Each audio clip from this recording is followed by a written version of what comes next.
গুনাহ সুখ দেয় না, গুনাহ ইজ্জত দেয় না, গুনাহ স্বস্তি দেয় না। আমি প্রতিদিন বলি যে ছেলেগুলো দিবানিশি মোবাইলে অশ্লীল ছবি দেখে, নারী দেখে, নাচ দেখে, উলঙ্গ ছবি দেখে, তারে আপনি বলেন যুবক, কত লক্ষ মহিলা দেখলে তোমার শখ মিটবে? তুমি কওছে কতবার নারী দেখলে, নাচ দেখলে তোমার আর মন চাইবে না, তৃপ্তি হবা তুমি কও, তোমরা কও,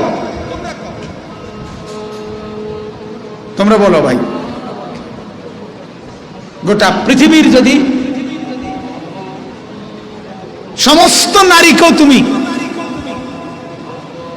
দেখো, এরপরও গুনাহ এমন অতৃপ্ত জিনিস, এটা তোমার তৃপ্তি দিবে না।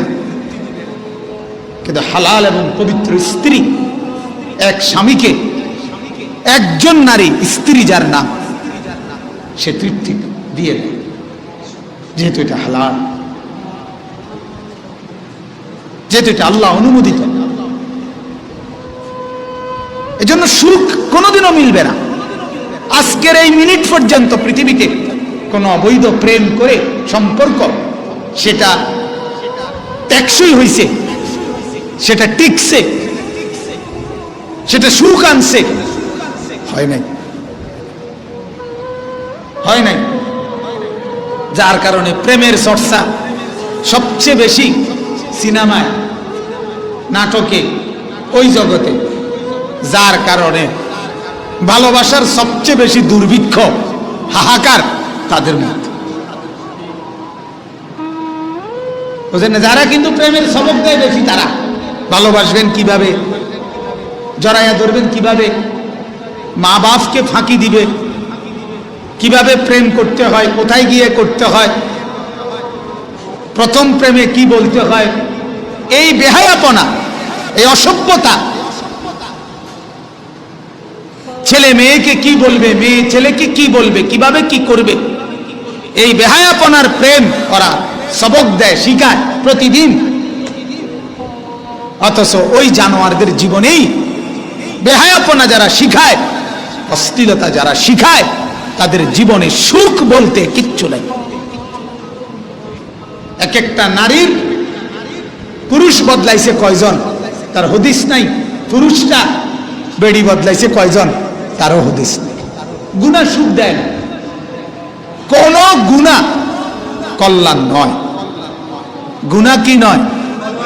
কথা বলেন ছেলেরা, বলো ভাই, গুনাহ কল্যাণ নয়, গুনাহ সুখ দেয় না। ছেলেরা, তোমরা যারা বসছো, একটু পরে বিরিয়ানি দিব, বিরিয়ানি খাইও, কোনো অসুবিধা নাই, কোনো সমস্যা নাই, তুমি খাও, কোনো আপত্তি নেই।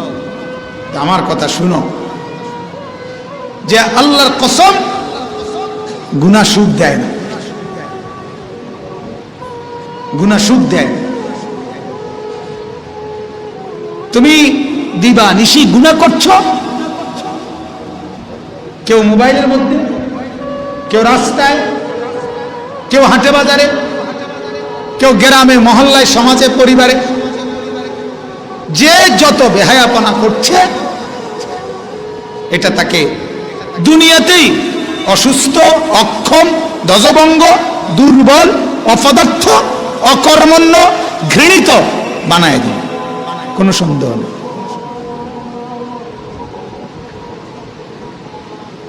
এই সমাজে যেই ছেলেটা আরেকটা মেয়ের সাথে প্রেম করে, আজকের এই দিন পর্যন্ত কোনো সমাজ তাকে ক্রেস্ট তুলে দেয় না, আপনার মহান প্রেমের জন্য আপনি জানোয়ারকে আমরা ক্রেস্ট নিয়ে বরণ করলাম। এমন হয়েছিনি ঘটনা? কথা বলেন না, এমন হয়েছিনি? তো অহরহ এই ঘটনা আছে প্রতিনিয়ত, যে তুই আমার মেয়েকে কেন ভাগাইয়া নিলা, এই জন্য পিটতে পিটতে হাসপাতালে পাঠায়। আছে না এমন ঘটনা? তাহলে কি বোঝা গেল?